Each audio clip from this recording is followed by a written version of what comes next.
Hi, my name is Berkeley Bishop, and today I'm going to be reflecting on my experience with Education 206, which is an introduction to special education. This class was really important for me because it was the only class I'm going to be able to take that teaches me about different special needs and how to accommodate for them in a regular classroom. And it just really gave us a very good overview of all the different types of special needs and a lot of different strategies to work with different disabilities. And so I think that the thing that I took away from this class was that every special need is very important, and it is important that we accommodate and try to help out those students that are dealing with this. Because I think before I entered this class, I thought that a lot of times students with learning disabilities were just covering up for their laziness by saying, oh, well, I have a disability. Or students with ADHD were just covering up for their misbehavior or their hyperactivity. But I realized that these diagnoses do reflect something that is different about the way that these people think and the way that their minds work. And so it is important that we take all these disabilities into consideration and really just give the students the benefit of the doubt, and that we're just patient with them and continue to help them and use a lot of good strategies to help them overcome these obstacles that their disabilities may bring. So the first major assignment that we had in this class was our diversity paper. And this paper was a really good assignment because it helped me to realize all the ways that I'd already experienced diversity in my life and a lot of ways that I had never seen as diversity. I think when I first think of diversity, I just think of ethnic diversity. But really, I realized through this paper that there's economic diversity, there's geographic diversity, there's just all different kinds. And so this was a really interesting paper, and I think some of my main points were that I learned a lot through different mission trips about ethnic diversity, and I was really blessed to get to go to Jamaica to work at a deaf school, and that was really cool to see American Sign Language in use and how these students didn't let their inability to hear to define them or to limit them, but they were able to use accommodations to kind of overcome that. And they were really smart students, and to just be able to help them was an amazing experience. And so another huge diversity that I reflected on was my type 1 diabetes. And that was really interesting because I don't often think of myself as someone who needs accommodations. Sometimes forget.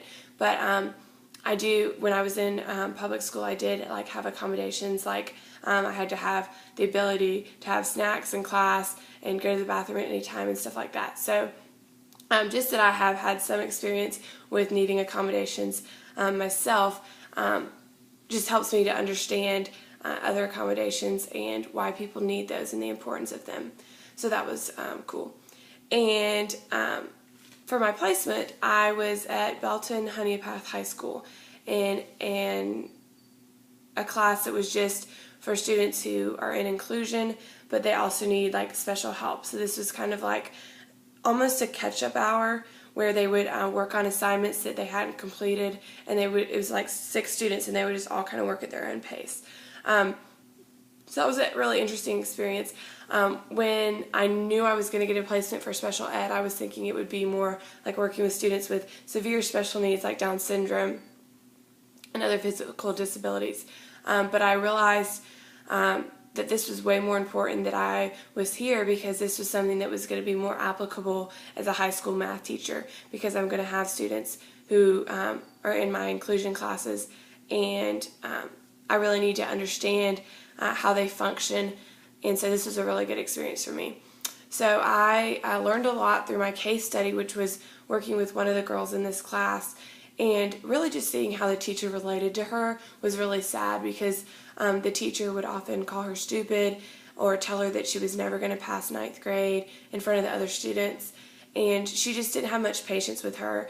She would present material to her one time verbally, and then she would expect her to have it, and if she didn't, she would get frustrated and mad at her and tell her she needed to pay more attention. But I felt like she was failing to realize that a learning disability is something that's going to make it harder for her to take in the information. And so I realized the importance of not just presenting something verbally, but also having it written down for a student and just presenting it in a lot of different contexts, and also not being afraid to repeat the information until the student can reiterate it back to you. Because I think that a lot of times students are expected to just get it on the first time, and that's not going to happen, and we shouldn't expect that of them. And we should never call them stupid or anything, of course. And I think it also helped me to realize that if you have low expectations for a student, it's going to be evident to the student, because this teacher definitely was not hiding it. And I don't know if that was on purpose or not, but it just helped me to realize the importance of having a high expectation for a student in order to encourage them and motivate them, because I know that if someone was calling me stupid all the time, I wouldn't do as well in school. So that was a good experience. Even though it was sad, it was very eye-opening, and it gave me a lot of helpful advice for my classroom. And I also grew a lot through the various assignments that we had this semester. Two of my favorites were the movie reviews and our project that we did as a group. So for the movie reviews, I watched A Beautiful Mind and The Heart is a Lonely Hunter. And those were two really great movies that highlighted people with special needs and just how they function differently and ways that we can help them. So I really recommend those movies, and I thought it was really cool that we got to do something like watch a movie that's really fun, but that also was very educational and helped out my knowledge of special education a lot.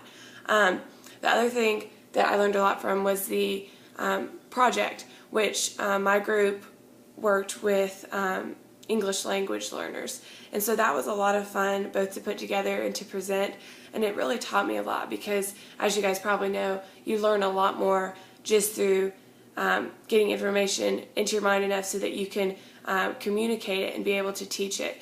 And so I think I learned a lot about English language learners, and a lot through listening to the other projects as well that were presented. So that was a lot of fun. And as a future teacher, I think that I've learned a lot of different ways to help students who have special needs that are in my inclusion classes. I think I'm going to be really careful about being very close to this special education teacher that I'm working with, and to communicate a lot with her, to just give these students the best that they can have, and to really be on their side and give them the accommodations that they need, and go beyond that and use strategies that are really going to help them to succeed, and just expect more from them than other people have expected, but also make that possible for them. And so I think that the most important thing that I took away from this semester was that it's my responsibility to use creative means and strategies to just help and motivate and encourage these students to be the best of their abilities, even though they might have special needs that are kind of hindering some of the stuff that they're able to do. I think it's really important just to show them that they can do just as much as anyone else, just with the proper help. Thank you.